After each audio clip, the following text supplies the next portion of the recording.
नमस्कार दोस्तों, स्वागत है आप सभी का बैंकिंग क्रॉनिकल यूट्यूब चैनल पर। अगर आप लोगों ने इस चैनल को सब्सक्राइब नहीं किया है तो जल्दी से चैनल को सब्सक्राइब कर लीजिए, बेल आइकन को प्रेस करना बिल्कुल भी ना भूलें ताकि आने वाली वीडियोस की नोटिफिकेशन आप लोगों को मिलते रहे। दोस्तों, ये पजल की एक ऐसी ट्रिक है जिसको हम पलटने वाला कंसेप्ट बोलते हैं। काफी सारे स्टूडेंट्स जो हैं वो पजल्स में आज भी बहुत पुराने पुराने तरीके यूज करते आ रहे हैं, जो तरीके आज से 3-4 साल पहले यूज किए जाते थे। इसी वजह से मतलब जो कंपटीशन है दोस्तों वो बढ़ते जा रहा है। बहुत से स्टूडेंट्स जो नए नए तरीकों को अप्लाई कर रहे हैं वो काफी जल्दी पजल्स को बना लेते हैं। तो अगर आप भी ये सब चीजें सीखना चाहते हैं, पहले तो इस वीडियो को पूरा आखिरी तक देखिएगा। बहुत ज्यादा बड़ा वीडियो नहीं रहेगा, एक ही पजल मैं सॉल्व करवाऊंगा। पहले आप खुद सॉल्व कीजिए इसको, मैं थोड़ा सा साइड हो जाता हूं। आप इस क्वेश्चन को, वीडियो को पॉज कर लीजिए। पॉज करने के बाद आप इस क्वेश्चन को बनाने की कोशिश करिए और देखिए कि आपको इसको बनाने में कितना समय लगता है। फिर उसके बाद मैं यहां पर आप लोगों को कुछ ऐसी चीज दिखाने वाला हूं इस पजल को सॉल्व करके जो कि शायद आपने और कहीं नहीं देखी होगी। जो मेरे स्टूडेंट्स हैं, जो पुराने स्टूडेंट्स हैं, उनको तो पता होगा, लेकिन जो नए स्टूडेंट्स हैं इस वीडियो को आखिरी तक, आपसे पजल बन भी जाए तो भी इस वीडियो को जरूर देखिएगा दोस्तों, क्योंकि कुछ नया सीखने को आपको लोगों को यहां पर मिलने वाला है। तो मैं थोड़ा सा यहां साइड हो जाता हूं, वीडियो को पॉज कर लीजिए, इस क्वेश्चन को बनाने की कोशिश करिए। 3 मिनट से ज्यादा आपको इसमें नहीं लगना चाहिए। तो उम्मीद करता हूं दोस्तों आप लोगों ने कोशिश की होगी। चलिए अब स्टार्ट करता हूं मैं। तो यहां पर देखिए दोस्तों, हम इस क्वेश्चन को बनाते हैं। क्या बोल रहे हैं यहां पर? सबसे पहले तो देखिए, 8 person ABCDEFGH are sitting on a straight bench in the ground at an equal distance between each other but not necessarily in the same order. Some of them are facing north and some of them are facing south. मतलब कुछ लोग north की तरफ face कर रहे हैं, कुछ लोग साउथ की तरफ फेस कर रहे हैं। तो ज्यादातर लोग यहां पर क्या करते हैं, ऐसे अरेंजमेंट बनाते हैं। सबसे पहले 1 2 3 4 5 6 7 8, ठीक है। आगे आपको बोल रहा है H sit second to left of B, H sits at one of the extreme end. ध्यान से देखिएगा इस कंडीशन को। यहां पर क्या बोल रहा है, H sit second to left of B, H sits at one of the extreme end. तो बहुत से, मतलब आप में से जितने भी स्टूडेंट हैं जिनको ये वाला कंसेप्ट नहीं पता है, तो वो क्या करते हैं कि H sits at one of the extreme and, एक बार H को यहां पर लेते हैं, एक बार H को यहां पर लेते हैं।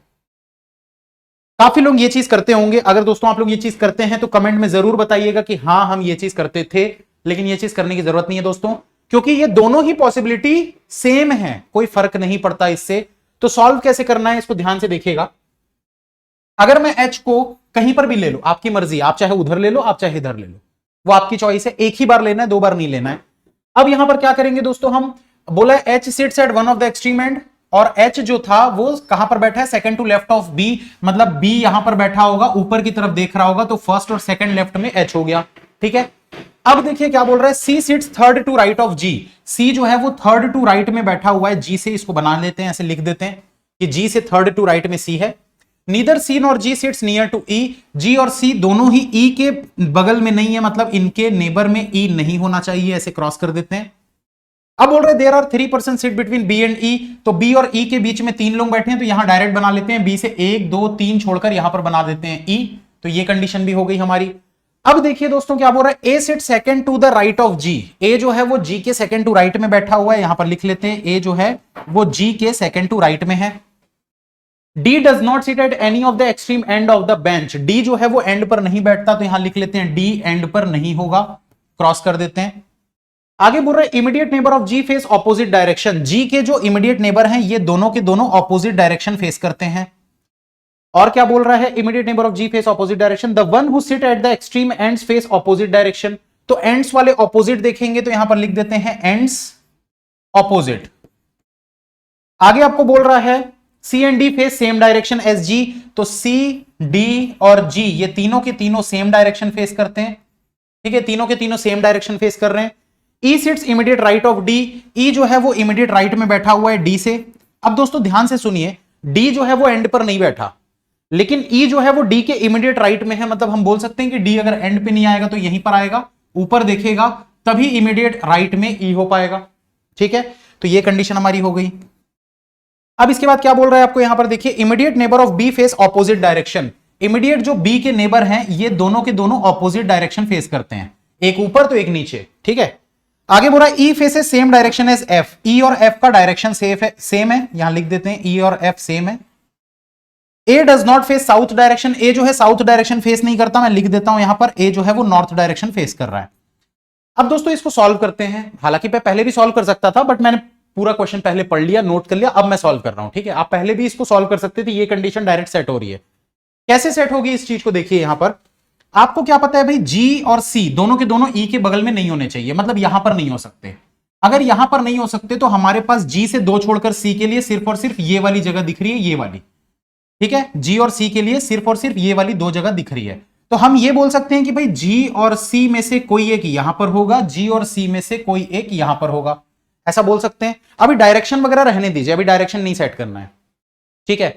अब देखिए कि जी से एक छोड़कर ए चाहिए था, अगर मैं जी को यहां पर मानूंगा तो जी से एक छोड़कर ए नहीं हो सकता, जी से एक छोड़कर ए नहीं हो सकता। इससे हमको कंफर्म हो गया कि भाई जी यहां नहीं होने वाला, जी यहीं पर होगा, सी यहां पर कंफर्म था। चलो इसको सेट कर देते हैं, कंफर्म कर देते हैं।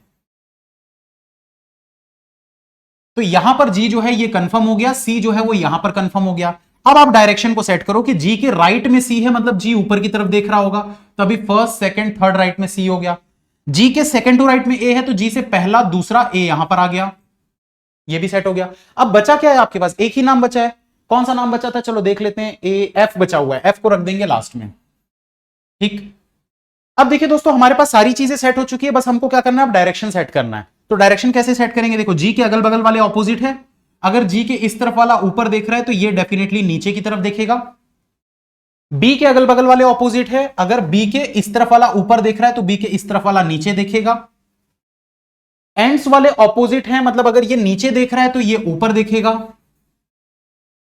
और किसका डायरेक्शन बच गया, सी डी और जी सेम डायरेक्शन है, अगर डी ऊपर देख रहा है तो सी भी ऊपर देखेगा, जी भी ऊपर देखेगा, ठीक है।